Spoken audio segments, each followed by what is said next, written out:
Arganissima, New York. Your exotic skin, hair, and beauty source, and your one-stop shop for all your natural and organic skin and hair care, featuring authentic organic Moroccan oil and prickly pear seed oil and much more. Bringing you only the best, straight from the source and proudly produced in the USA. So what are you waiting for? Shop today at www.arganissima.com. Arganissima, New York. Your beauty is our duty.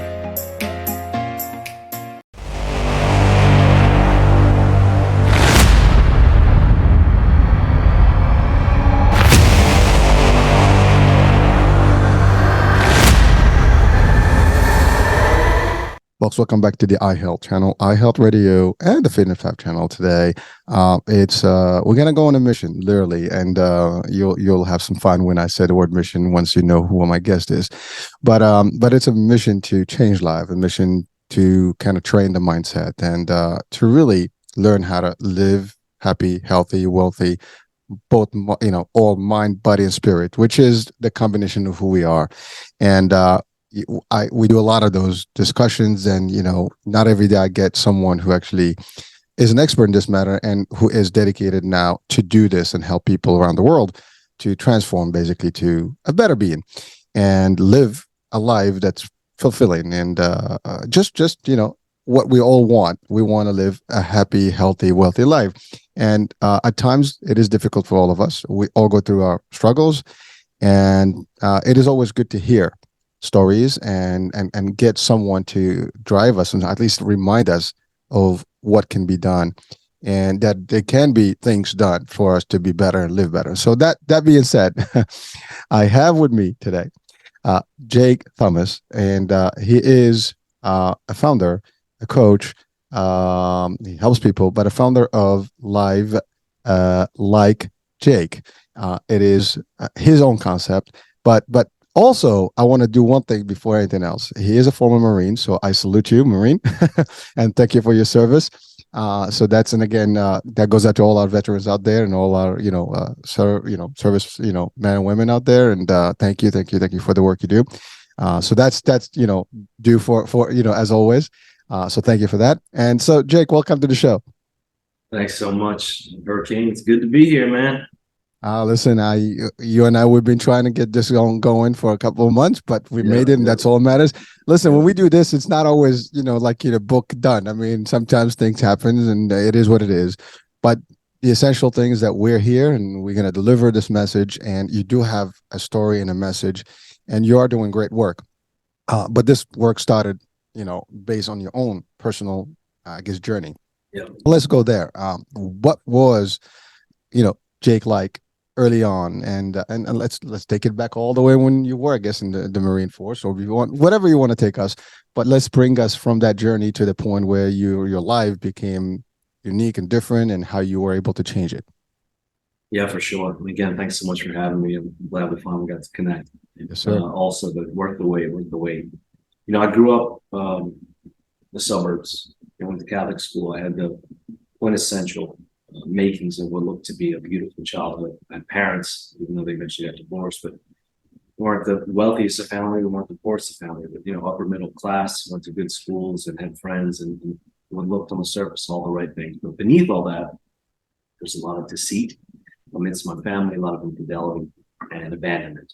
And a lot of that I dealt with, and rather all of it I dealt with as a child from 8 years old throughout the rest of my life.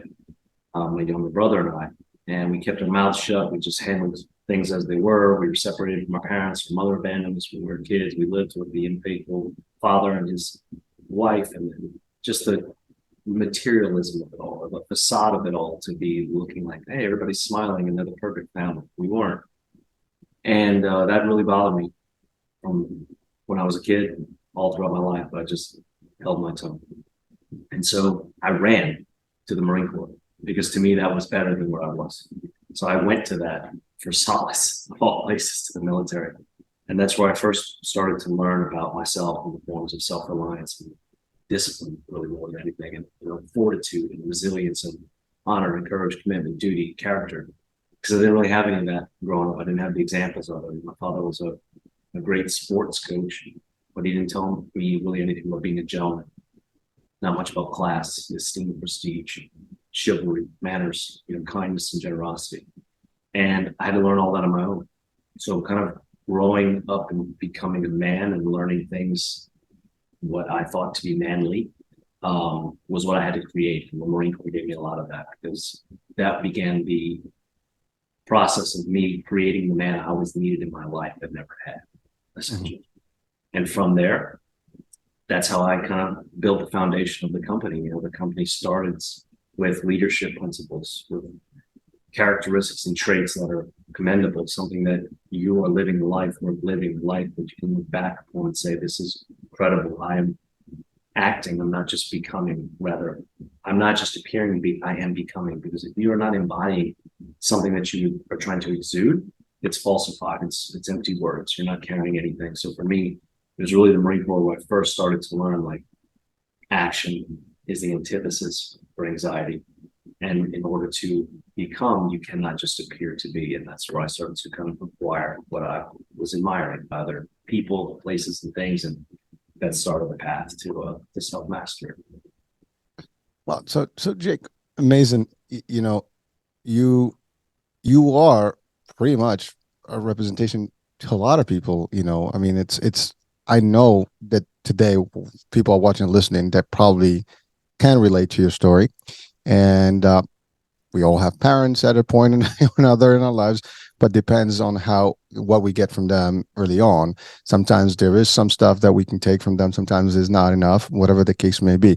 But we don't even know ourselves until we get to a certain point of life. But you realize that you didn't have those I guess values and those elements, and you said you ran to the Marine Corps. Now it's funny you said it though, but it was a calling, right? I mean, at the end of the day, I'm sure you believed in something in the Marine Corps. And by the way, that is military in general, or armed forces, are typically great ways where you learn your discipline. And I know Marines specifically have a higher, and I'm not putting down any other branch of the armed forces here, but I have few friends in the Marines, and they all kind of like pretty high about how they believe about the branch itself.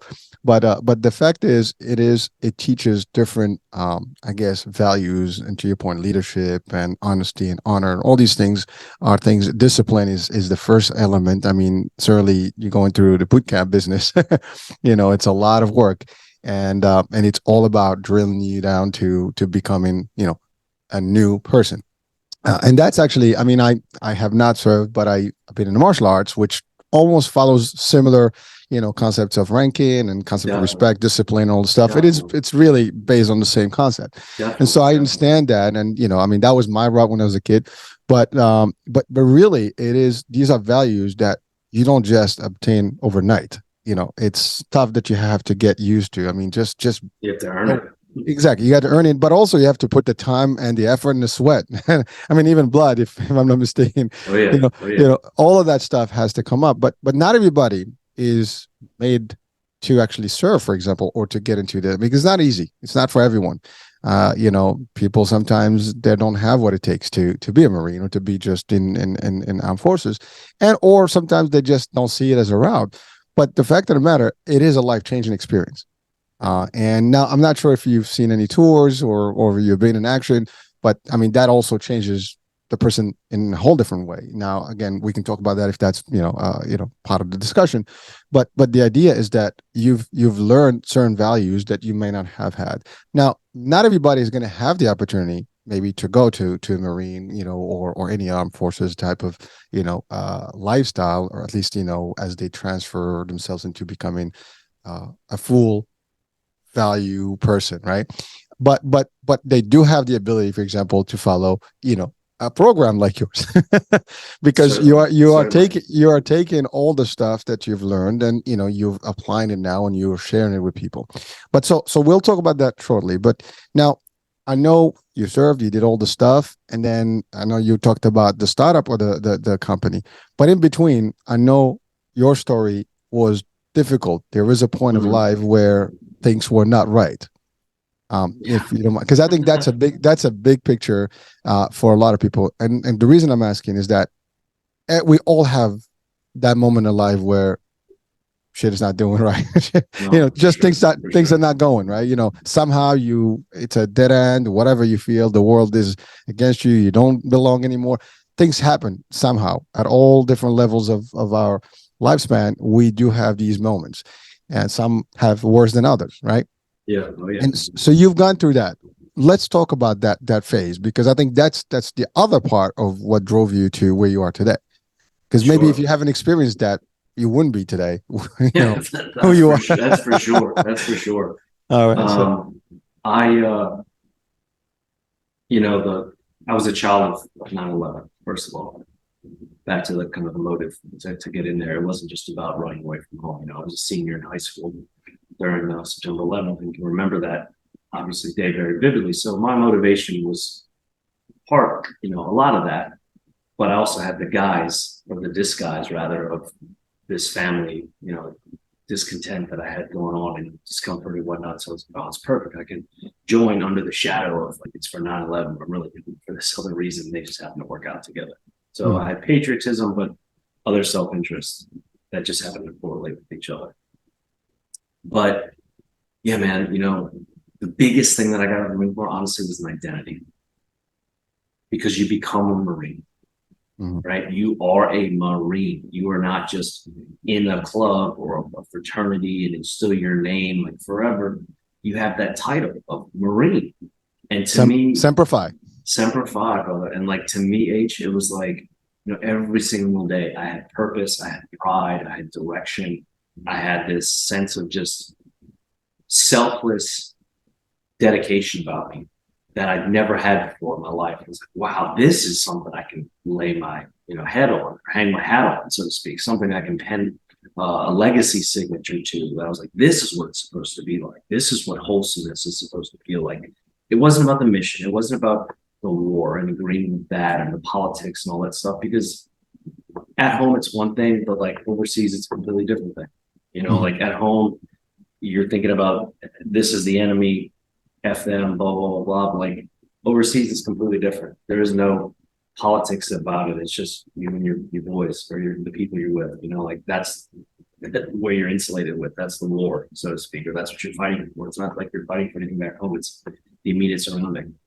So your vision and perspective of things is much different depending on where you are, right? Depending on the lens you're looking through. And for me, having that identity just gave me, again, this immense sense of pride and purpose every single day. Well, once I got out after my 4 years, man, that was gone. And that was the hardest thing for me to deal with, because I was like, I don't know what to do now.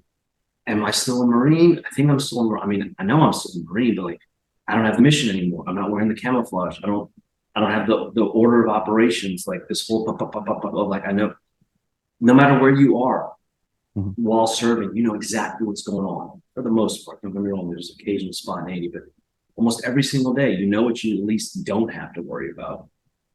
Like when you're on deployment, there's no, I gotta wash the car, I gotta go here and do this, or like, no, because it's like every single day you got this going on, we're cleaning weapons, or we're going on this mission, or we gotta, get ready to go on this helicopter raid or insertion. Like everything is so scheduled and structured, and where your place is amongst all of it. You know who you're leading, whether it be a fire team or a squad or a platoon. You know what your maneuvers are. You know what the 5-paragraph orders for the warnings, who the enemy is, what's your command and signal, what kind of surveillance and target acquisition is required of you, and you just knew everything. And then you get out of it, and I say, in some ways, I've never been to prison before, and I'm not trying to be insensitive to that, but to come from a place of so much structure, and then just to be kind of back into the world, I was lost. And that feeling was really hard for me to take. And that's why I went down a road for the better part of like 15 years of just wandering confusion by way of consumption of powder, consumption of liquids, consumption of people, consumption of company, consumption of experience, food, anything I could find to take myself away from the present, to not feel the sobriety of reality. That was the beginning of, I won't call it my downfall, but like you said, you have to come from somewhere in order to have perspective and understanding. That was the beginning of my deep dive into perspective and experience that now I dwell from and really build so much of the company around. Thank you, Jake. Well, first of all, I mean, you said it. I mean, once you're a Marine, you're always a Marine, and I think that's the concept. But in reality, when you go to regular life, it's not that structured. It's not that you don't have the same commands and the same structures, and that's like everything else, right? You're used to a certain way every day, and then you're trained to do that. Your mind, your body, everything is actually conditioned, and then all of a sudden you're like on your own, and there is no because it's like you're. I'm excuse me for this term. You're being robotic in terms of your activity, and you're programmed, and then all of a sudden there's no more programming. Totally. And so what you're do like, I do? You forget, like, what do I do now? I don't understand. Like, I had a professor in business school purposefully in an entrepreneurship class gave us an assignment without kind of parameters to it. And I was in an all veteran business school class at Southern Cal, and we all kind of looked at each other like, what do we do? Like and we came back the next week to turn in the assignments, and we were all kind of like hodgepodge what we had. And she was like, I purposefully gave this to y'all because I knew you were going to have difficulty without structure and order. And we were like, well, yeah, but like to us, it was a huge aha moment of like, damn, like we're that indoctrinated, or we're that, like you said, programmed like computers or robots, where like, when someone gave us a little bit of freedom and said, hey, just do it your own way, we were like, we kind of froze up. Well, that's pretty interesting, because life is just like that. I mean, as we are born and raised, through different stages, you are being conditioned to certain ways. And the minute, for example, you're loose and you're on your own, sometimes you don't have what it takes, because totally. And that's if you had enough structure given to you. But you start with no structure, and then you're completely, just in the vacuum. That's a problem, right? But then when you have extreme instruction and guidance and structure, and then all of a sudden you got none of it, and you're not the leader, meaning that you're not the one who's given those instructions, then that's even worse, because now you become your own leader, but you have not been leading. So that's another thing. But I wanted to just go back to your service and beyond, because you said after that it was like 15 years, if I got it correctly, of downhill. But was there any trauma involved in this to trigger that, or there's no event that actually created? Because I mean, I know a lot of veterans, they do have some level of PTSD, but I'm not again judging everyone, but I'm just asking because that could be a reason behind it from the psychological aspect of it, but it could not be. And so just for our audiences, if you can clarify that. Yeah, it's a great question too. First off, it was the feeling of misplacement. I just didn't feel right being back into society as a civilian. From how you talk, how you walk, the way you perceive people, and the adherence you expect from people, perfection. Let's say, for example, my girlfriend and I at the time, I had zero patience. I had zero tolerance for failure or any, change in plans whatsoever, because when you're programmed to where failure equals death, or, anything other than perfection could potentially equal death, it's hard to see anything else other than that being right. And I did not have the patience for people whatsoever, number one. And that made me feel, ostracized and kind of outside. And then sitting through classes in undergraduate school, because I went back to school thinking that's what I needed to do. And I didn't want to sit around people. I just didn't feel normal. I didn't feel right being there. And I had injuries to both legs my first year in service, and I had to have surgeries after my discharge, and those surgeries had to be in consecutive years, because I couldn't have them both at the same time, because there was one on the left leg, one on the right leg, and having to go through the nerve damage with those, because one of the surgeries was messed up, and having to relearn how to rehab my legs and run and walk and everything again was annoying and frustrating, because I felt like something was taken from me. So I had a bit of a FU disposition towards it, and some inferiority, sorrow, I should say, pitiable sorrow, like why me, why this happened to happen, why did this have to happen to me, blah blah blah blah blah, I wish it was worse, or having guilt because I had friends that lost a lot more than that, and here I am complaining about his leg issues. And it's like, guys would kill to have that be the problem as opposed to what, limbs or eyes or other things, their lives that they gave. So I was in this weird flux of not knowing what to think was right. And then amidst all that, trying to understand how I even felt. And I was confused, man. And like I said, I didn't know all this at the time. At the time, I didn't know that it was about having lost an identity. I didn't know at the time it was about me just trying to readjust to life, and that no one was wrong. There was nothing wrong with my friends, my girlfriend, my family. No matter who we are, where we are, what we're doing, the world is not as we perceive it. The world is as we are, and it is a reflection of ourselves back upon us. Right? So me thinking like, God, they're all fucked up, or like, what the fuck's wrong with you? And not to mention my vocabulary, every third word was fuck, right? Because I was like, the mom passed me the fucking mashed potatoes, like, hey, what the fuck's going on? Like, I couldn't, that's how we talk as Marines, right? And I just didn't feel right, man. Like to the point where I felt so lost and upset and abandoned again, right? So like I felt like the Marine Corps had abandoned me the same way I felt my mother had abandoned me. And now feeling like my friends had abandoned me because I grew up with them a certain way, and I was now different and I couldn't change for them. Like I wasn't the same guy anymore. And that was hard for me to try to handle, because I remember being smiley and fun and loved them and loved how they loved me. But I was different now, and I didn't know all this at the time, but it was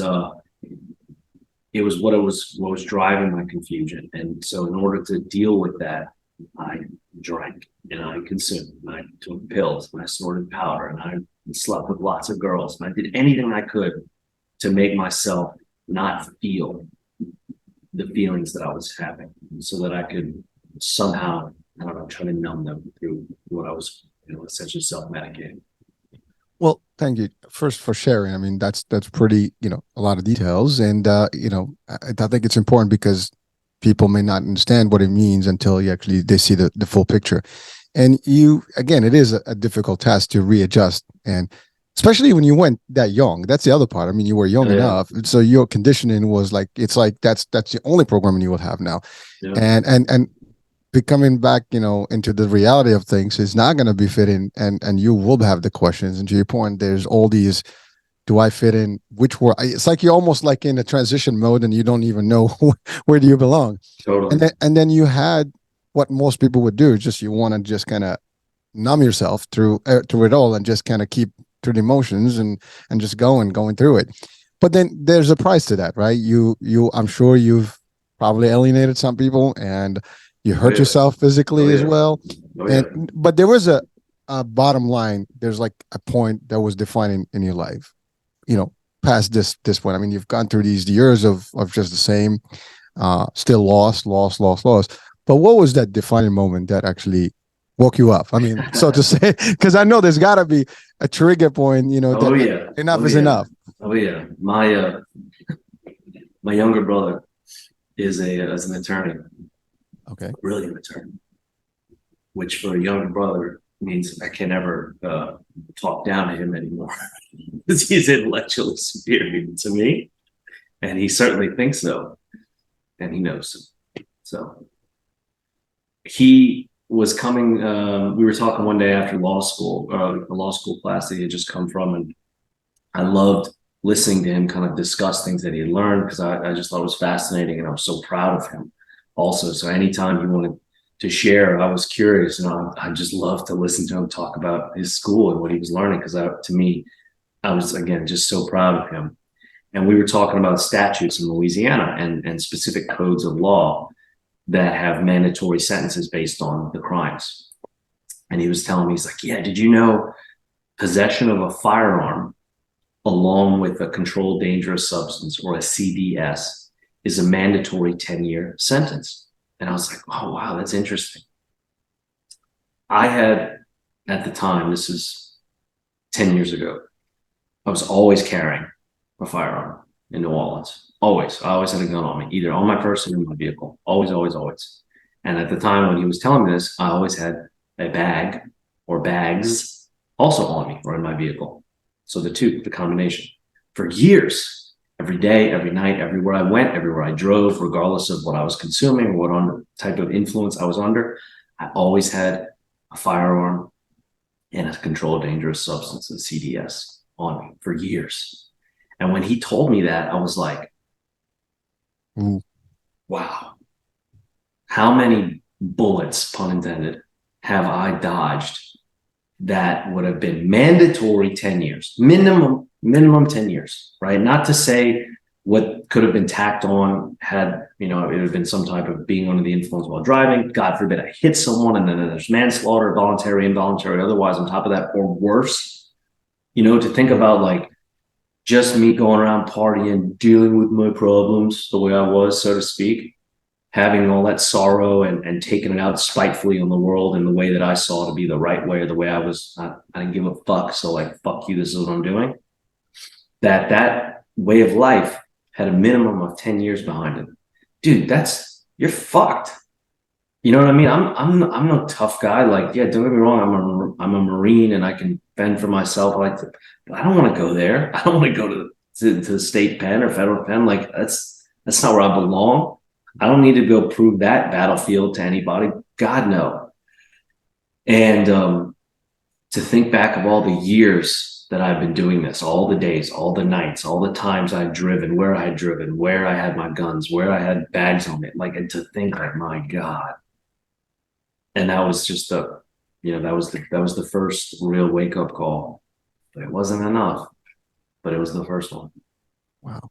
So I do have a question. I mean, and I love the fact that your brother had the influence, and at least a trigger point. Yeah. But that yours went by, and where's everybody that was in your entourage? I mean, was there anyone that was trying to help, and did you seek help actually in between, in those years, or just the only help you had was you're just being distracted with all whatever you can, I guess, have fun with?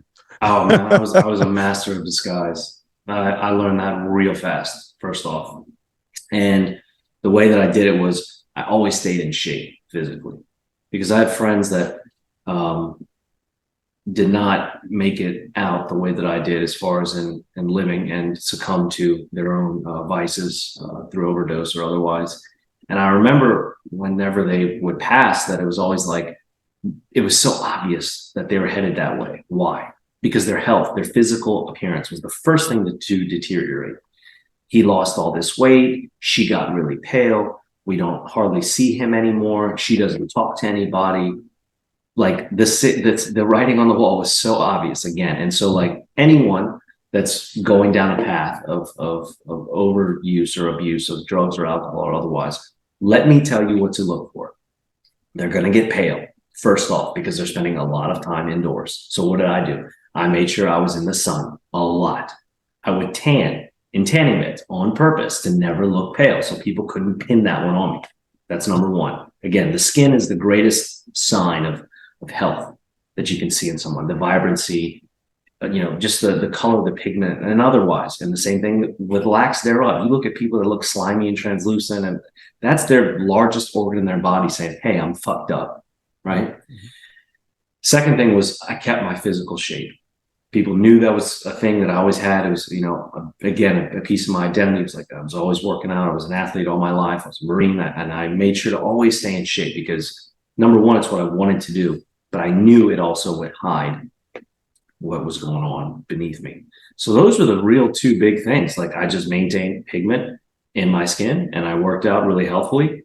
And then, I didn't necessarily broadcast the habits to the masses. Like I had plenty of people who knew what I was doing within the circle, but most people just saw me as, he just drinks and he parties. Like he's a Marine, he's an undergrad college, or he's a former Marine, he works in the oil field. It makes sense. But like the circle within the circle, they definitely knew. So again, I mean, so you camouflaged it well enough. Oh yeah. So somehow you were, so that was conscious though. I mean, it's not like you knew where you were, but you were just playing the game and trying to figure it out as you go. Yeah. But I'm assuming it felt good at a point, or maybe it didn't. I mean, was that really just what was the true sensation? Because it's one thing to give a facade or like, you give that look to everybody. This is what people see as perception and really what you were dealing with internally.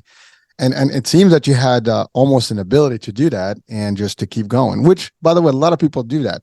They would hide their true feelings from the public, but they keep that inside. Eventually, that's just like a volcano just getting ready to erupt. Yep. And it just like, it adds up and adds up. And all it takes is one trigger and poof.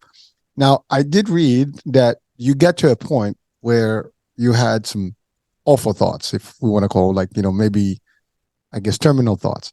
Sure. Can you expand on that? I mean, just because, because I think that's a big element for people watching and listening right now. No matter what you're going through your life, if you do start, seeing these kind of, signs, it is time for you to seek help, I think, or at least, face the reality but don't go there. I mean, there are people out there that can listen. There's ways out of these things. And I know you are helping people right now to be transitional, to actually become transformed and really live a life that is vibrant, regardless of where you were. Yeah. So let's talk about that. And then we can transit into how now you became the new you and how you started, the company. And before, I'm assuming you had a minute before you started the company, but you started thinking about how to change yourself and then ultimately change the rest. Which, by the way, that is commendable because, we're by human nature, we are somewhat selfish, but you didn't just change yourself, but now you took it where you don't want to keep this for yourself. You want to share with the world. Totally. That's honorable also because not everybody takes this route. I mean, for me, and I don't give a shit about the rest of the people, but you're not doing that. But let's talk about that transition in that moment where you got to that dark place and how you got out of it. And then what was the transitional moment? Yeah. What started, there's always the gateways, right? And for me, drinking, it was, I was working at a bar. So I was drinking, 8 nights a week. And it wasn't always my use, my cocaine use, but the frequency became more and more frequent, right? So what starts out as just a little bit amount, infrequently became much more and much more frequently. And then when I moved to New York in 2015, that's when it really opened up because now I had so much availability, so much acceptance of that, in nightlife and et cetera, et cetera. And don't get me wrong, it's not New York's fault. I was hanging out with the people that I was attracting and I was attracting those people because that's what I was myself, right? Mm-hmm. But again, the frequency became so often, the amounts that required became so much that it went from fun and habitual to like utilitarian and necessary to where I couldn't go out without the bag. I couldn't have fun without the bag. I didn't want to do this without the bag. And then that would turn into, a day and a half of being out or 2 days or 3 days of being out. And then to come down, I would need other pills and substances and take these things. And like, I was just in this hamster wheel of highs, ultra highs and ultra lows. And there was rarely any sobriety anymore in there, right? So if I have these ultra highs and ultra lows or peaks and valleys and sobriety is in the middle, I was barely ever hitting that anymore because I was either so far up here or so low down here. And 2016, I believe, I woke up one morning at my condo in Manhattan on the floor in the elevator. And the door was like, oh shit, like back and forth closing on me. And I don't remember how I got there. I don't know how long I've been there. I've been there long enough, clearly, but I don't remember anything. And anyway, I opened my phone and I had a slew of messages. I can't believe you did this last night. Da, da, da. No violence, nothing, lewd or otherwise, but just behavior and being, not unconscious, but, unrevivable and just pretty much not someone you wanted to hang around with. And my girlfriend at the time was very upset and hurt and understood that. I understood that. And it was just finally like, dude, you got past the guns and the car thing. Like, what more do you need? You have people crying around you. You're going nowhere. Is this the life you really want? Like, is this the man you really want to be? You've come so far. You've gone through so much to get here. You've sacrificed, other people have sacrificed, have bet on you, have spent for you, have invested in you. Is this how you reward them, let alone yourself? So I just had, in that moment on the floor of this elevator, like this, all these things in my head. It was a great, I don't know, symbolic kind of situation to be like, I can either stay here, lay here, or die, or get up and just, dust off my shirt and start changing. And I did. It wasn't that day. It wasn't that year. It took time. It took multiple, stints in an outpatient rehab clinic that I went through the VA and outside privately. It took counseling. It took talking. It just took work. It took work that I didn't want to do. It took time that I didn't want to give. It took honesty that I didn't want to give. It took fucking accountability that I did not want to give. That's probably the biggest thing about it. That was probably the hardest thing for me, H, was to be accountable, because it's easy to be a victim. I'm not saying being a victim is fun. I'm not saying a victim is easy, but it is easy to be one, by way of, it's a lot harder to have to stand in the fire and say, I'm not. And that's where I kind of have this divide with addiction, because when you call yourself an addict, you're assuming the title, and it's almost like, oh, I can say it wasn't me. It was this substance, or there was this drink, or it was her, or it was the gambling. I didn't do that. The stuff made me do it.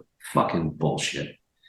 99.9% of addicts have never had a gun pointed to their heads and been told, you will do this line or I will blow your brains out. You will drink this drink or I will blow your brains out. You will sleep with this woman or I'll blow your brains out. Those are fucking conscious choices, period. Now, can addictive behaviors build up over time through consumption of certain things and the hormonal responses that those things do and bid upon the body? Absolutely. But 99% of people, the assumption of the term addict is a convenience. It's an amnesty of accountability, and I fucking hated it. So I did not like going to AA, because I sat there and I was like, everybody's like, I'm this, I'm that. I was like, this is fucking horseshit. I appreciate your sensitivities and your honesties, but I was like, all these people, none of them are admitting it. Like, they're not admitting to, I did this. And that, it only took a few meetings for me not to go back. And then I started looking in the mirror and saying, I did this. I chose to do this. Nothing else made me do this other than myself, my own free will. And the same way that I chose to do it is the same way I can fucking choose not to. And that became my eureka moment of mindset, because our thoughts are things, man.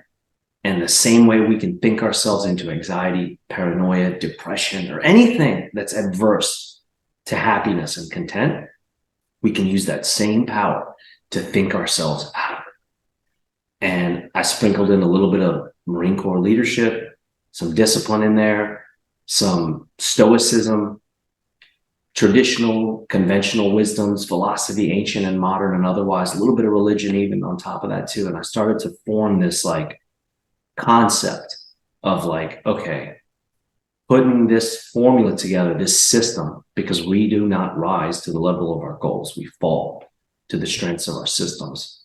And I had a goal, and my goal was getting healthy, getting well, just not being who I was, getting away from this. And so I had that goal, and I didn't know this, understand the system importance at the time, but I was building this system to get me there. And through these habits, through, stop watching this, stop doing that, stop drinking, stop, et cetera, and basically a form of addition through subtraction, I was building the company. I did not know it at the time, but I was saving my own life. I was, again, creating the man I never had in my life, but it was the man that I always needed. And then as soon as I started to find him, like you said, I couldn't wait. All I wanted to do was give it away to the world, in a sense of not being pompous and beating my chest. I've saved myself. I wanted y'all, check this shit out. Look what I found here, man. You guys got to get some of this. And that's what I try to do now with my work and with my life, is trying to share the same steps, the same formula, the same system that saved me, that brought me to where I am now, is the same one that can work for anybody else. And that's what I try to give away. Wow. Jake, I have to say, I'm listening to you, and you know, you are so honest about it and clear about it, and I can see just the I'm energy happy. that I know. I mean, well, that's the thing, like, because it's like you found a treasure, and and and and, 100%, and you're like 100%. you're like a you know, a gazillion, A kid, man. well, a gazillionaire. I mean, like someone who's just like found, and you know, a fountain of you know, wealth that is Yeah, it's what it is, infinite. man. It's what And it is. but that's the thing. We all have access to it in general, but we 100. tend to lose it by our own doing. But you said it best, is that not everybody is accountable enough or takes this approach. Me, let me look at the mirror. Who the hell did this to? No one, like to your point, nobody put the gun to your head. Yeah, We all make the same mistakes every day, and we blame everybody but not ourselves. But you are the one who took the action. It's there's no doubt. No matter if you tell me right now, let's do something bad, and I follow you, it's not because you told me, it's because I wanted to. You know, it right. sounded right and I decided to go. I could say no. Sure. That's all there is. And you know, it's always our actions that drive us to whatever we are. And then to your point, yes, once you get into that mix, it gets just a routine, and you lose yourself and you don't even think about it anymore. To get to the point, you don't even know where it started. Yep. But that being honest and clear about, like, no, this is here. I own this. And it takes a lot of willpower to actually also admit to yourself that it was your doing, and not being a coward about it. Because a lot of people are like, you know, I'd rather blame the world for all my mistakes, and Totally. you know, It's easy. yeah, I can blame my parents, I can blame society, I can blame, you know, whatever I was, because nobody cared. But is that really the reality of things? And I think everyone watching and listening, if we ask the question, what was my doing? What was my contribution to whatever I am doing today? That question itself can change your life, because if you start really, and you have to honestly answer it, you know, don't find an excuse to find a reason why you are not guilty. You got it. I mean, seriously, because that's really what we do. Like, you know, we got to find every reason why it's not, I didn't do it. Like, I have Of to course. justify why it was. If it wasn't for this one, this wouldn't have happened.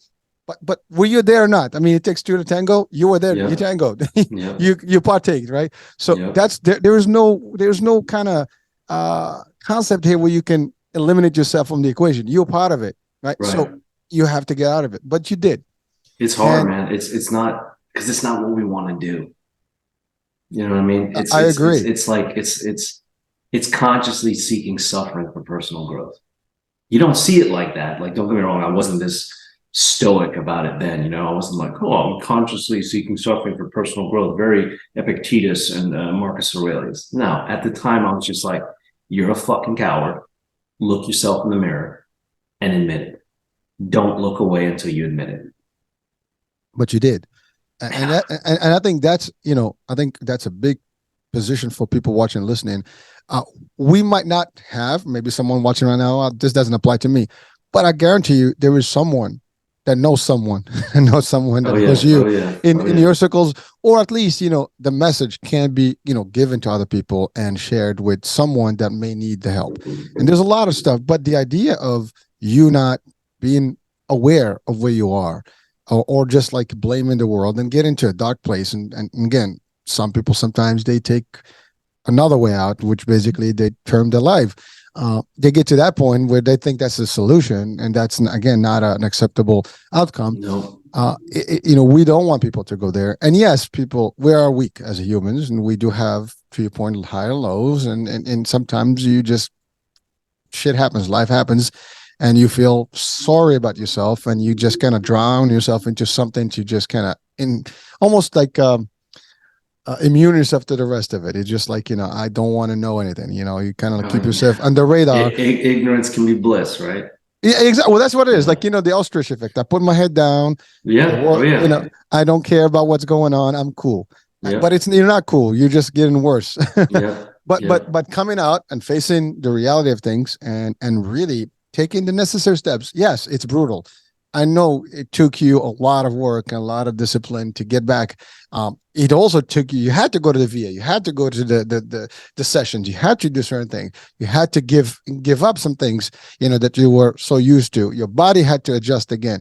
You had to replace all that system that was completely destroying your body and your mind and spirit with something that is new. But once you discovered it, once you regained all that sensation is just euphoria. It's something that is beyond what people. It's like that's the ultimate. It's real satisfaction. Bliss. It's real bliss, and it's real joy. It's not falsified. It's because it's sober, right? Yet through sobriety, you can still elicit the same hormonal responses as you can with drugs and alcohol. You can still get oxytocin, the feel-good hormone. You can still get epinephrine, norepinephrine, adrenaline. You can still get serotonin. The same kind of pleasure center stimulus and response hormones, a la the ones that I just listed, that come from, let's say, cocaine, ecstasy, and whatnot. You can do on your own through life, through natural things. And once I started to find that, don't get me wrong, I'm still a junkie, but I'm a junkie in life, in the best way, for myself and for other people. And yeah, you want to call me a junkie on that? I'll fucking take that right on the forehead, but it was me basically repurposing that interest or repurposing that attention, that addictive behavior, that commitment, that obsession into something that I was like, oh, this is what it's all about. Because this pays back, this pays forward, this pays dividends. It only pays dividends, as opposed to you wake up in the morning from a bender and it's like, I want to kill myself. I'm never doing that again. Blah, blah, blah, blah. I'm broke. All the negatives. There's no negative here, H. There's none. There's only positive. And it just builds and builds and builds on this interest. So that feeling, yeah, I am a habitual, addictively obsessed person with life, health, and vitality. Absolutely. Jake, it's funny. While they sell all the other pills out there that can destroy you or just simulate some of these sensations chemically, they don't sell a positivity pill. No. But what's funny about it? The positivity pill is this discussion, is listening to talks like this, is to really look at people who have changed their lives, and just get that energy from them. And by the way, it's a rush. I mean, for me, you have no idea how I feel about positivity. I mean, sometimes I swear I've at jobs they ask me the question tell me something wrong about yourself. I say I'm so positive I can't see negative in anything. Well, dude, I mean, even for me, the same with the rush. A lot of my tattoos that I have came during a dark time in my life, and as much as I love the artwork and they are an expression of me and my story and my personality, a lot of it was my way of cutting myself without cutting myself, right? Because I was like, I don't want to be a cutter. So what can I do? I can get tattoos and I can deal with it. So a lot of especially my largest one on my left arm, I sat through for 7-8 hours on the chair and I was like, I'm good, dude, And the guy was like, he's like, man, I can't really see too well anymore. It's been a long time. Most people don't sit this long. And I was like, I can keep going, because I was so mad. I was so up to the neck, ostrich, like you were saying, with this just feeling of F everybody, And now this is how I cut myself, dude. To what you're saying about the expression, the outlet, I have to do this. Sharing stories, talking with people like you, the content that I put out, giving myself to my clients, anything that I can do to project the voice, to project the message. That's my way of cutting. That's me. Here, I need to let it out, guys. I'm sharing this content. I'm posting this thing, this YouTube video, whatever I'm doing. I'm doing it because I need to do that. I need that outlet.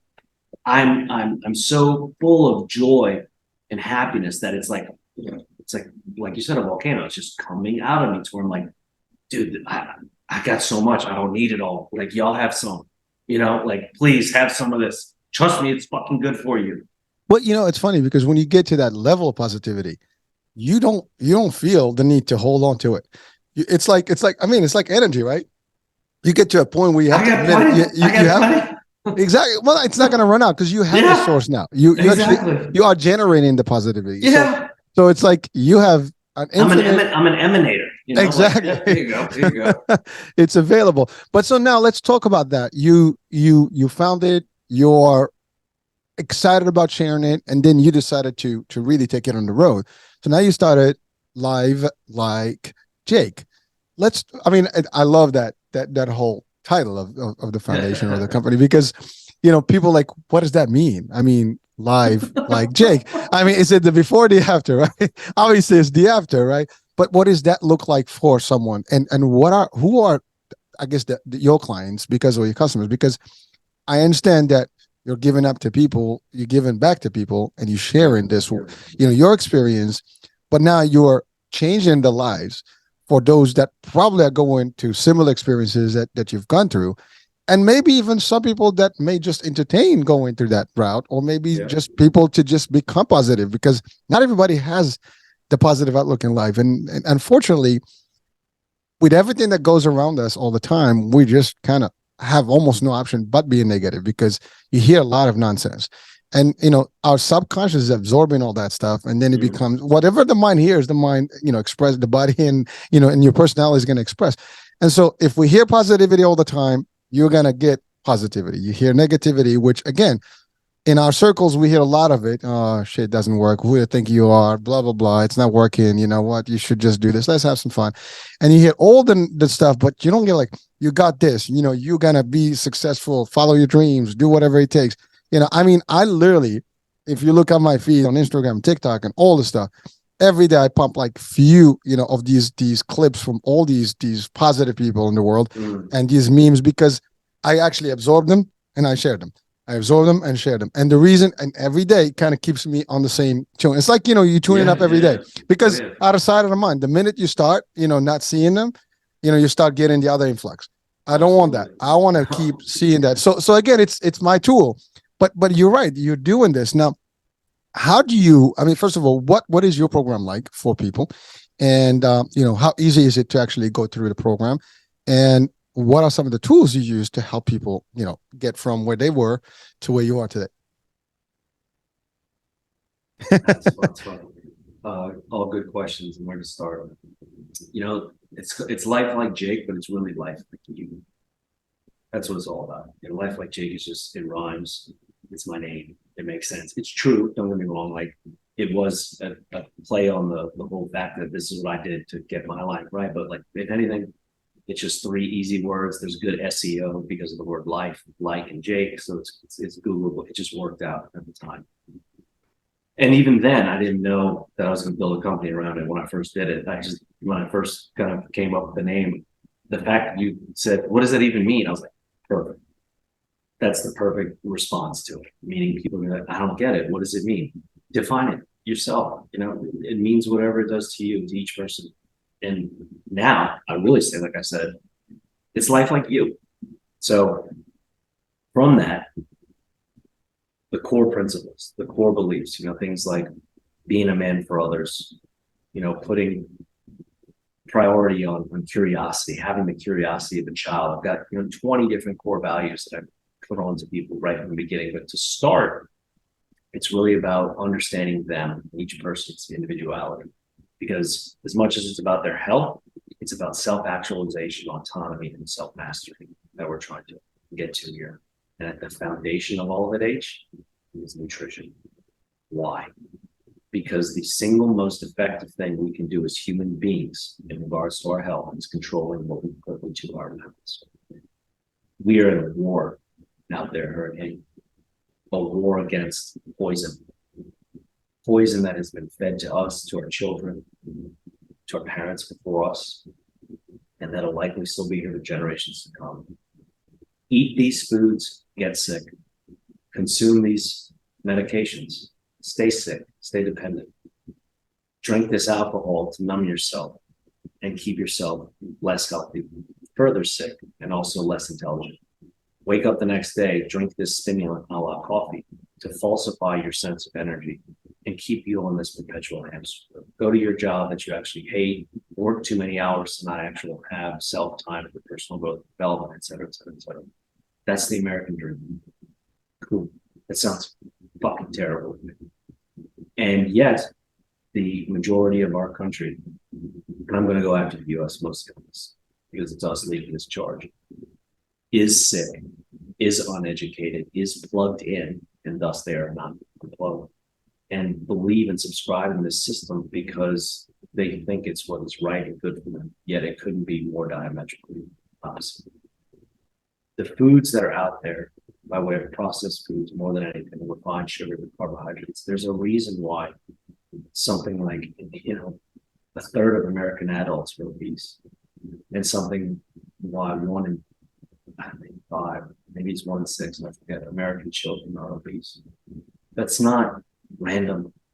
And with obesity and all the dietarily related diseases that follow with it, 90% of the foods available in today's grocery stores were not existent 100 years ago.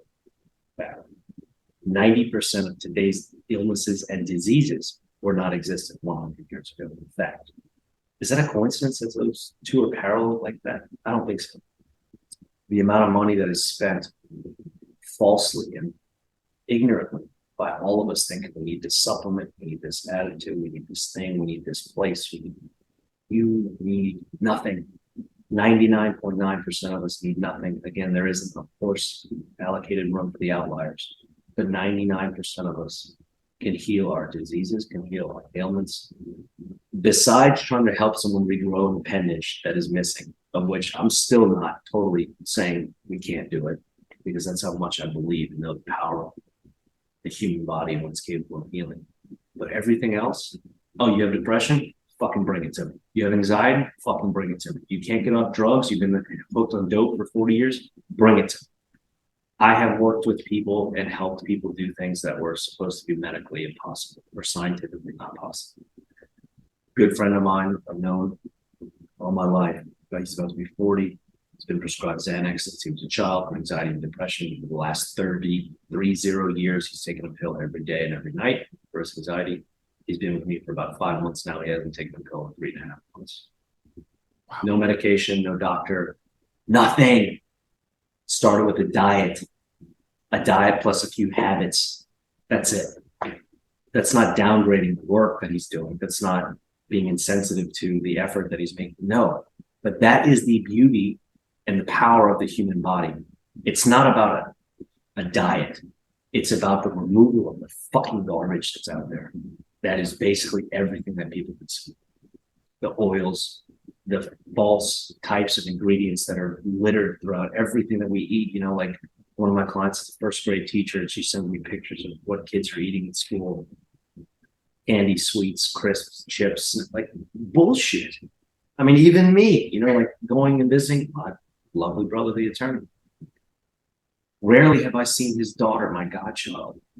She'll be 4 in July. Rarely have I seen her eat a whole food.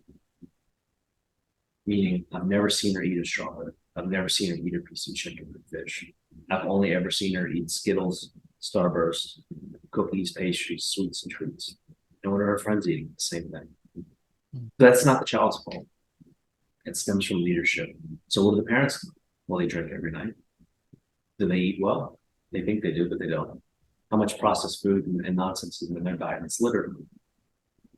We are in a war again. And most of us, let's say most of them out there, they never had a chance because they're blinded by their own pride, by their own falsified sense of comfort and the things that they've been indoctrinated with, their beliefs. Because my mother did it, my parents did it. I'm from fucking New Orleans, man.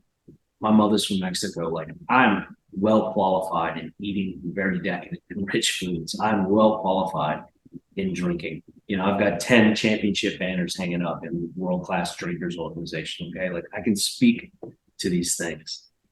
And I'm saying that it's wrong, man. Like, the problems that are going on in the world, mental disorders and so much mental health and certainly physical things, especially on the cellular level, are dietarily related.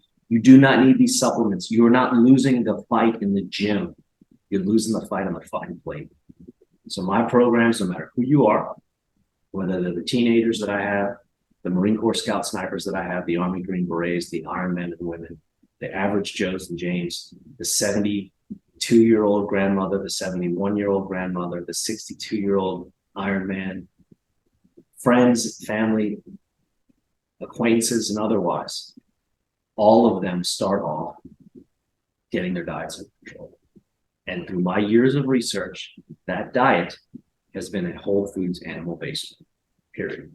It is the best way to remove impurities and toxins through the body by giving the body the most it can get with the least, meaning single sources of sustenance, because you cannot do that with other types of food groups, other types of diets, because they're going to require amino acids to be within the system.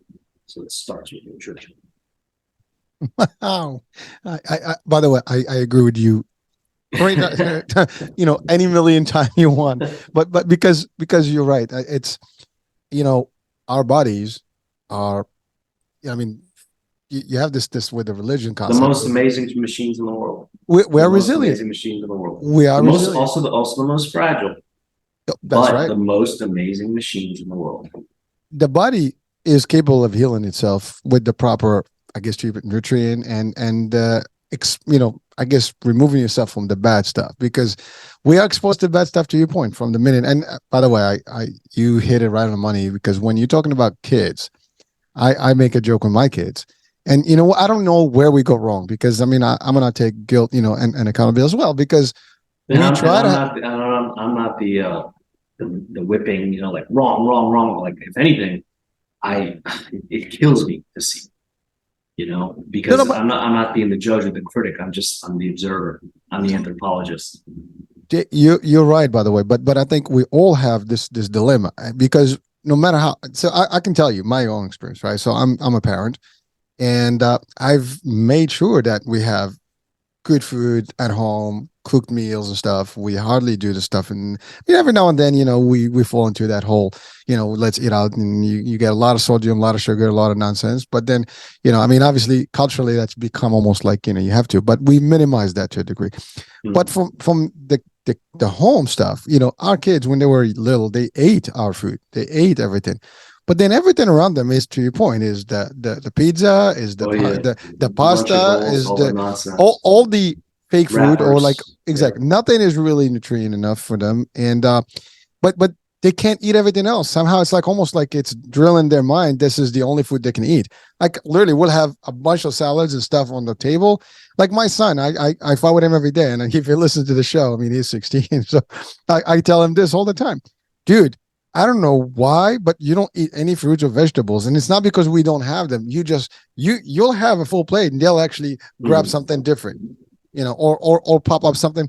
I'm like, dude, you're not helping yourself. They're the future commodity, H. That's the thing. Like, the elderly they're already paying customers, so to speak. So how do you recruit your future investments? You hit them when they're fucking young, when they're impressionable. It's the same way a terrorist organization works. Same exact way. You go after the young and the weak. The elderly you've already got, and they're already on their way out, so they're good. That's a concept. That's a good populace we have. They're paying customers. They'll eventually die off. Us, our age group, a little bit above, a little bit below, we're kind of, on the fence. Some of us are going against the other way, but most people are still going to end up being on this side too. But the future is the children. Go after the children. So how do we do that? We go after the schools. We go after their hospitals, their pediatricians. We make sure the medical practice is pumping. Okay, grains. We want grains. Oh, we want, sugars. We want juices. It's like everything that's being prescribed to our kids is poison for the most part. And it's because that's where we can get the most, meaning Big Brother. That's where Big Brother can get the most future commodity. The best price for its future commodity is right there in the little ones. And who are you to be the one to tell your kids they can't have this because their friends at school had it? Who are you as a parent to be the one to say, no, don't do that, while all the other kids are doing it? Like my brother and I, when we were kids, going to school with our, peanut butter and honey and banana and celery sandwiches, and look around and everybody's got Lunchables. And I'm like, man, I don't want one of these Capri Sun drinks. I want a Lunchables pizza. And who wants to trade for this? And people are like, yeah, right. Nobody wants that shit. I was like, I want a fruit roll up.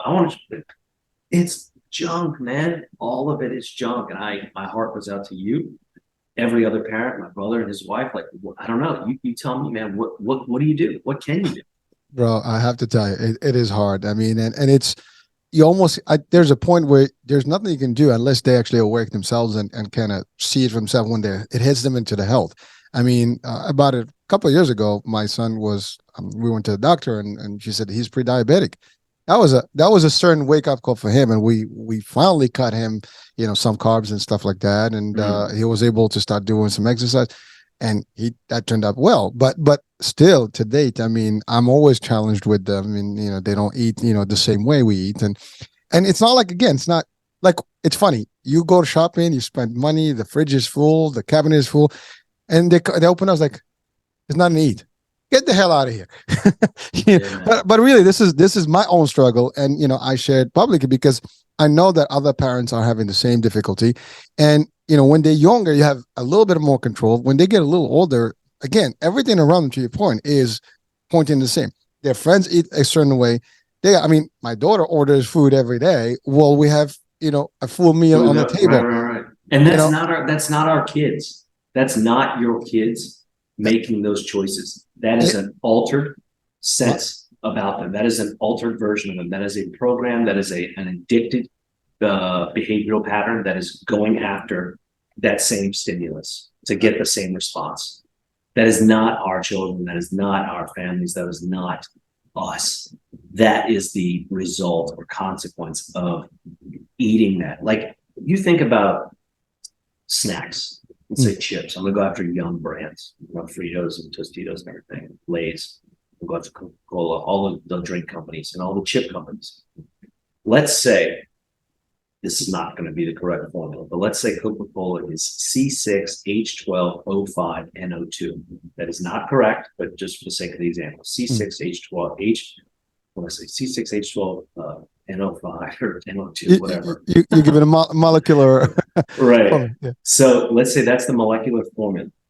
That formula, that chemical compound, whether it's for chips, Cheetos, Coca-Cola, whatever, has literally been titrated with a dropper to the limit of what is allowed to be still considered not an addictive substance by the FDA, while at the same time maintaining the flavor profile that the company wants.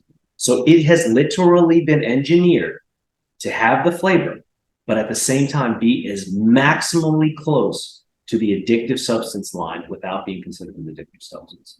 That is fucking crazy. That is poison. That should be illegal. That is wrong. And that is why you, me, we, them, us all don't stand a chance, man. Until someone comes along, like me, and says, oh, I see what you guys are doing. So guess what? I'm going to figure out this way to reverse that. And that's what I do with people. And that is why the nutrition is absolutely the foundation. It's not about getting ripped. It's not about getting a butt or getting abs or getting guns. No. Like, when people used to come to me when I was a personal trainer in New York, Jake, can you help me get jacked? I was never that guy. I was never working from the outside in. Because guess what? When we get you feeling better, when we get you feeling, or rather being healthier equals feeling better. Being healthier, feeling better equals getting stronger. Being healthier, feeling better, getting stronger. Guess what that inevitably leads to? Looking better. The inverse is not true. I have stood on stages, ripped to shreds, competing in bodybuilding, et cetera, and supposed to be a specimen of health, and been freaking miserable because I was either depressed or still addicted to something, or listening to other competitors talk about they're going to go drink and they're going to go do blow after the show. And I'm like, this is fucking bullshit. But when you become healthier and start feeling better and start getting stronger, it's guaranteed you're going to look better. But the inverse is not true. But guess what? People want it that way. They don't care about feeling better. They don't care about getting healthier. Honestly, they'd rather not have to change anything and just change how they look. Because all they want to do is change this and go show it off to their friends on the weekend. Not have to actually make any adjustments, because that would be work and that would be sacrifice. And that would be what we don't want to do, because you don't want to believe it. You don't want to admit you need to do these things in order to get there. And when most people hear that, they're like, oh, I don't want to do that. Okay. But this is why it's real, because this is what we need. It's not what we necessarily want. And it's hard because it's real, but the results are lasting. None of my people relapse. They don't, 3 months later, I blew it all up, because their lives change forever. They become unplugged. This is right from the Matrix. You can't fucking go back. You can't spit the red pill back out. And I tell every single person when they come to me, man, I said, don't get mad at me when you hate me, because I can't take you back out. I can't help you unsee it, because once you see it, you're going to forever be scarred. And I say that paradoxically, because you're welcome, but you can't unsee this. Once you start feeling this way, the feeling is your understanding. And then all of your beliefs, all of your familial indoctrination, political indoctrination, I don't give a fuck what country you're from, what religious beliefs you have, what abstinence, what dietary restriction or allergy or otherwise. Are you willing to die for it?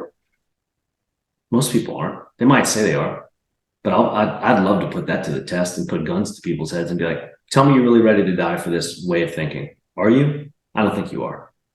And so giving people information, that is the greatest value that I would say I provide.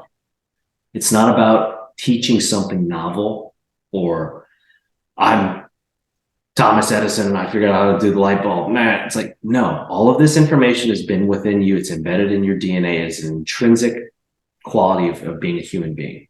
And it has been deadened over your lifespan. And all I'm doing is helping you remove the blockages. And then once you start to feel those feelings, the feeling becomes the understanding, and the understanding becomes undeniable. And the undeniability of the understanding through feeling is where you go, oh, ignorance was bliss, Yeah, it's funny.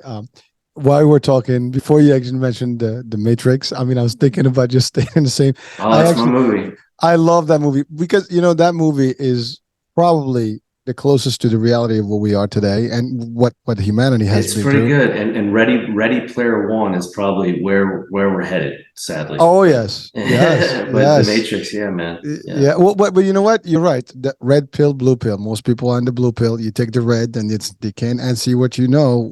It is what it is. There's no coming back. And well, you could, like in the first Matrix.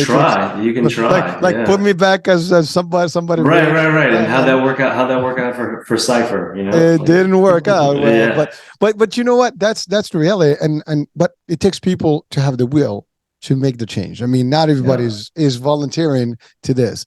And to your point, information is the only way to share with people. And hopefully a small percentage of people can benefit from this. Hopefully they can share that with others and so on and so forth. And we have that domino effect. But you're right. I mean, are we going to touch 100% of the universe? Probably not. But 1% of the time will be great. And Exactly. that's actually, even pushing it to a degree if you think about it, because but at the end of the day, listen, you've realized that, I have realized the same thing. We are in the same kind of concept of clear minded folks, where we know what's good, what's not, but yet we still have to live within the parameters of the universe we live in. And it's tough because you are literally you are almost against the currents, and so you got to not almost. I mean, 100%, definitely. There's nothing almost about it. I mean, I step outside and it's like, whoo, I'm in my own world, man, in many ways, and not mad about it. Well, you're not, and most of the people will probably like, well, this guy's kind of lost it, but you know what? Yeah. Unfortunately, that's always been the case historically. Anyone that has some clear understanding of the world was always portrayed as they are the odd ones, and that's okay. There's nothing with being an odd person if at the end of the day it serves you well, it serves the people around you, and you are doing righteousness. And again, we get the economy, we get the politics, we get everything else, the bigger scale things, but at the end of the day, is it even worth it? I always ask the question, how long do we live? I mean, if you think about it, I don't care who you are, what money you have, what position you have. There is a point of life where you're not going to end up in this world. I mean, that's the ultimate thing. So the question is, what have you done in this world? Did you contribute positive or contribute negative? And then you part on. So now here's the thing. We don't even have to question the afterlife, because that's a whole different discussion. And we can debate it from any angle. If you do believe that there is an afterlife, well, that's a that's a tough question to ask. And if you, I guess maybe 70% of the people in this universe do believe in some kind of afterlife. Sure. So therefore, are we doing the right thing, before we check out, or are we doing the wrong thing?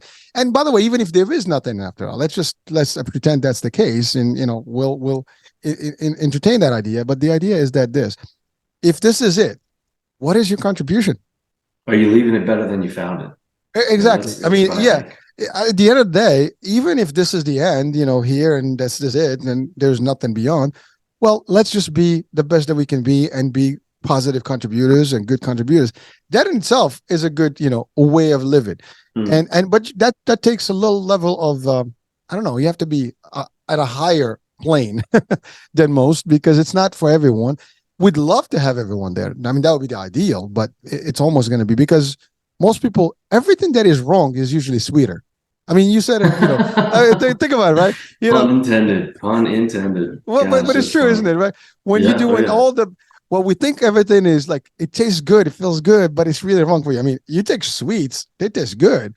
You take salty, it's got a nice rush about it. Yeah, exactly. Different. But what I'm saying, like, obviously you're not doing that now. You might not relate to it because you've gone away from it. But when you were in that form, don't get me wrong, I can still very much relate to it, like, because that's still in there, But you know what I'm talking about? Like, it's like, it's got a nice little right? It feels good. It feels good, but it's temporary. And then the damage. That's the pleasure center. By the way, I love what you said about all the chemicals in our brains. There's two ways to get them: naturally or chemically induced. We just have two options, and most people will go the other way because it's easier. Plus, it costs more money. The other one is free. Actually, you can get it naturally for free. Meditation. Oh God, the endorphins that I can kick on through meditation, the feelings of euphoria that I can get through breath work, ice baths. Oh my God, you want to talk about a real good boost of not just your immune system, but oxytocin, the feel good hormone. Go do a cold plunge. Like, you'll get jacked up real fine from it.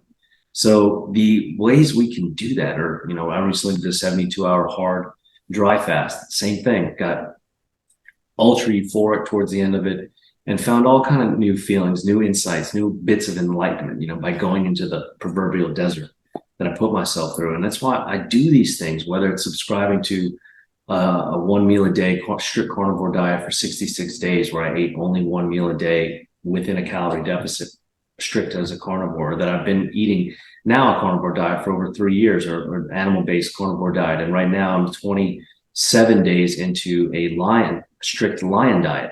So for anybody that doesn't know, the 3 rings: animal-based, carnivore, lion.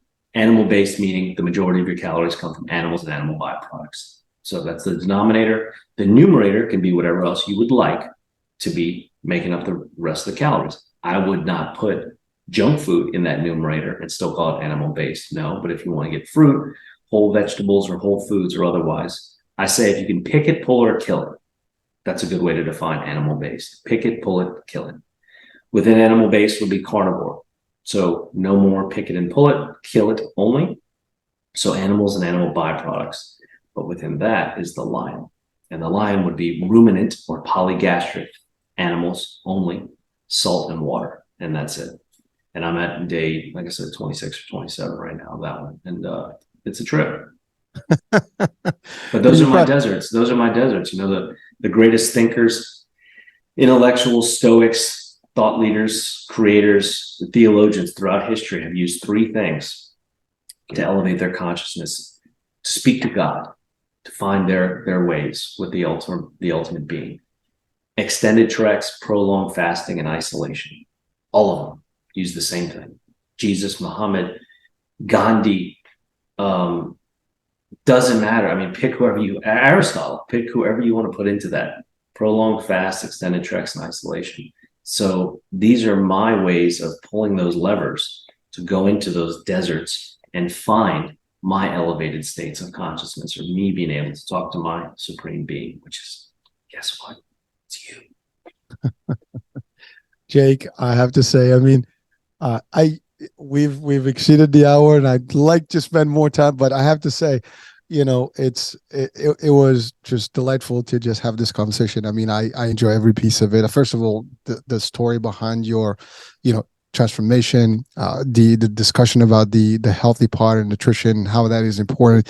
That is, most of us, we don't even think about that as a reason behind being well. And you're right. That is almost like the source of all our illnesses. Everything, is stems from that. I mean, naturally we are meant to be, a reflection of what we eat, physically and mentally, right? Yeah. And so everything if it's wrong, it's going to give you a wrong. If it's good, it's going to give you good. And and then we don't relate to that. You said it, there's movement, there's exercise, there's all the stuff that can still add up, but the core of it is, it starts with your kind of like what you it's like, I always refer to us as plants, right? We're very similar. If it's what you give to the plant, the nutrients, the water, and all stuff. What's the fuel? Like, you're a Ferrari. You think you're a Ferrari? See how that Ferrari runs on fucking regular unleaded. That's a good one. Yeah. Well, so Jake, couple of things before we close. How do people reach out to you? I'll have the link in the description of the show, so this way people can actually, and I'm assuming you're open worldwide to people. Yeah. Oh yeah, I've got clients, and I'm in 16 time zones right now, so from the US, Canada, all the way into Asia and throughout Europe. You can find me at lifelikejake.com, so you can go read about me, see some of the testimonials, some of the literature, see some of my blogs, subscribe to my YouTube channel through there, which is youtube.com/@lifelikejake. And you can apply to the programs to work with me as well through the website. But the place that I'm the most active and personal and easily responsive would be on Instagram, which is also Life Like Jake. So you shoot me a DM, message me anything. It's me that responds. It's no one else. I don't have any bots. I don't have someone responding for me. It's literally going to be me. And a lot of times I send back voice memos or video responses, and people are like, "Oh my God, it's really him." I'm like, yeah, this is personal. And it's the real thing. So yeah, Life Like Jake, anywhere out there online, that's me. Now, Jake, quickly, if someone joins your program, what does that time frame look like? In just from expectation purposes. Yeah, so I've got different things where you can go monthly, a la carte, or 3 months, 6 months, and a year. Most people that sign up monthly immediately up for a package after the fact, because they realize how much they've done in that short amount of time and see the upside of what they'd be able to do in a longer amount, but saving themselves money with the packages. But yeah, man, I tell anybody, you give me 30 days to change your life. So not much. I mean, that's an easy, ask. I mean, frankly, to be honest with you, because everybody who's really interested in being better owes it to themselves to look for what's available to them, and this is a resource, folks. And I'm first of all, I'm like honored to have Jake on today's show, and I've learned a lot, and I relate to a lot of it, and I enjoy, because this keeps me motivated myself, and certainly I enjoy to see people out there doing good and helping others to become better, and I think that's a calling in on its own, because I think the more you surround, again, you hear these stories, you just see them, you watch them, you hear the talk, it just keeps you motivated. I don't know if someone watching right now will probably be like, "Oh, I don't like what I heard right now." I mean, seriously, if people start hearing about the diet, and they're like, "Oh, here's another guy talking about diets and nutrition," and like, I will say that's where most people turn, because it's what they don't want to hear, man. That's a fact. Well, the reason they're going to do that is just because it's changing. That's the other thing, guys. Exactly. You have to be willing to change and to sacrifice. Without it, nothing's going to, I don't care what area you go into. That has to be the first, element. You're willing to change, then you change. If you're not, doesn't matter what we tell you, you're not going to do anything. But if you're open to it, test it out. But if you really are serious about making a real life change and a healthy, and again, we started the show with the idea of being healthy, wealthy, and just feeling good, money, buying spirit. That's exactly what this is about. It's just a mindset shift. But without your will, without your ability to actually know that you want to change, it's not going to happen. You can hear 10,000 talks a minute. That's what I call a wig on a pig. It is what it is. But hey, listen, we're not going to change everyone, but we do hope that listen, guys, even if you don't want to change, maybe some of the words today can just at least trigger some elements for you to just open up a little bit to the idea that maybe there is a way out. Maybe you can do better. And whether through Jake or through any other opportunity, guess what? If we can even help you to get to that point, that's already a success story for our, chat today. Now ultimately, if you want the resource, Jake is here and certainly do use his services. Again, nothing to lose, right, Jake? Nothing to lose, only to gain. That's right. I mean, maybe you'll lose some inches and have to buy a new wardrobe for most people.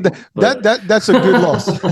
that's an acceptable loss. And some ego and some bad memories and some negative energy. But yeah, that's the good stuff that we like to lose. Listen, at the end of the day, if the result is like to be in that euphoria, that bliss that you feel, and that we are getting the energy for right now, all day, I think that beats any drug and any other type of inducing chemical.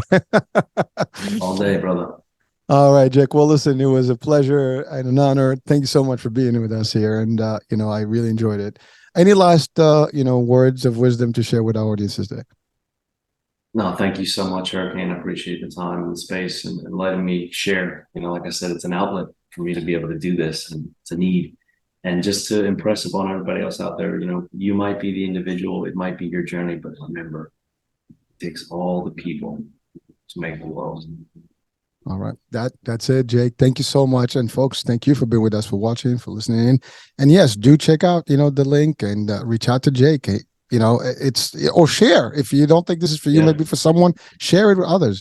So that being said, I'm Hurricane H. Thank you for watching. New day, new show, new topic coming up, and we'll be talking soon. Bye for now.